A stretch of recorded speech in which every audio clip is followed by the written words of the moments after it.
Stranger of Paradise Final Fantasy Origins is a collaborative effort between Team Ninja and Square Enix, and the setting is a timeline before the events of Final Fantasy 1. The original release of Final Fantasy 1 came out on December 18th of 1987, which was 34 years ago. And for a game to be able to be a prequel of a 34-year-old game, it has some heavy shoes to fill. The game is an action RPG with heavy focus on combat and class swapping to be able to take full advantage of the 27 to 28 classes that are available in the game. The earlier levels of the game start as very linear experiences, going from corridor to corridor and looking for nothing but the next enemy to fight, ending with a big boss battle where normally these boss battles are really well done. As far as level design is concerned, Stranger of Paradise doesn't show its hand until after the 4th mission, beginning with a level that is based off of Final Fantasy 13. This is the first time that players will be introduced to unique map mechanics, and these will continue to remain going forward. Every single level that's available in Stranger of Paradise is also based off of a previous Final Fantasy, ranging from 1 to 15. And just so my Final Fantasy 14 players out there are well aware, yes, Sastasha is your first dungeon, and yes, it does drop level 15 gear. Jokes aside, the first initial levels might give players the wrong intentions of what the game is trying to show you, especially with the initial dialogue being incredibly cringe as you progress through the story.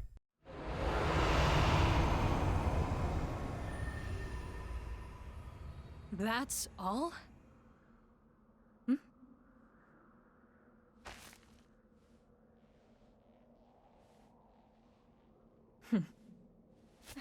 Wait up!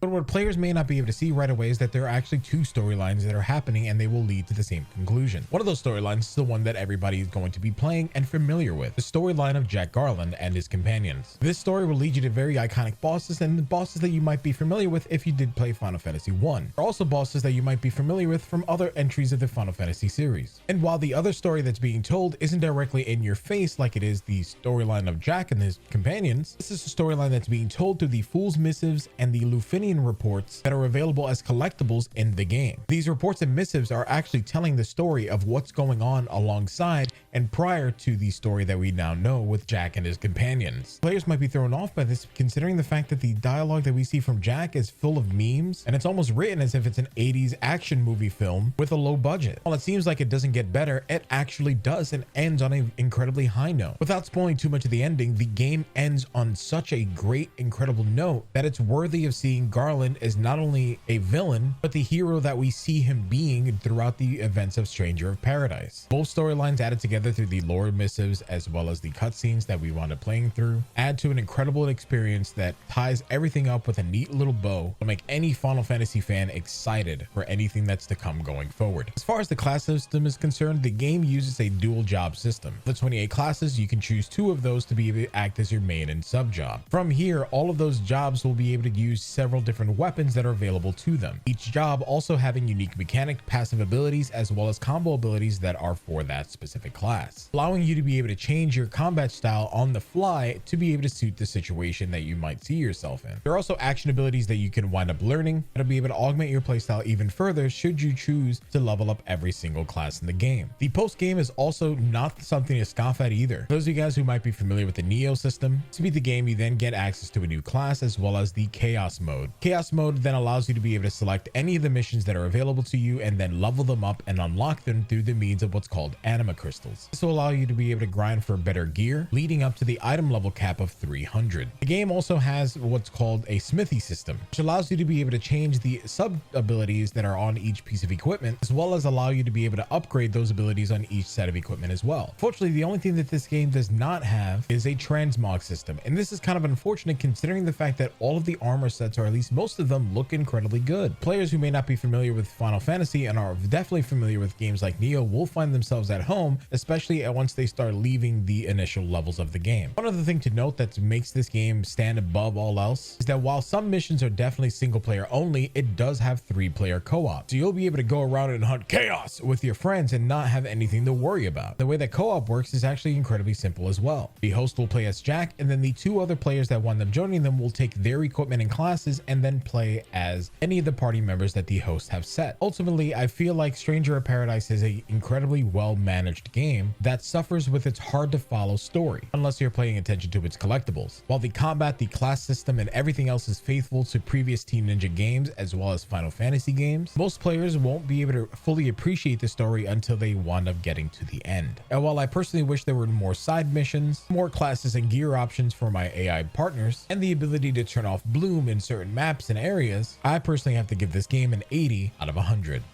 Thank you guys again for watching and listening to my first review. If you guys have any feedback, leave it in the comment down below, as well as let me know your thoughts on Stranger of Paradise if you did wind up picking up the game and playing it yourself.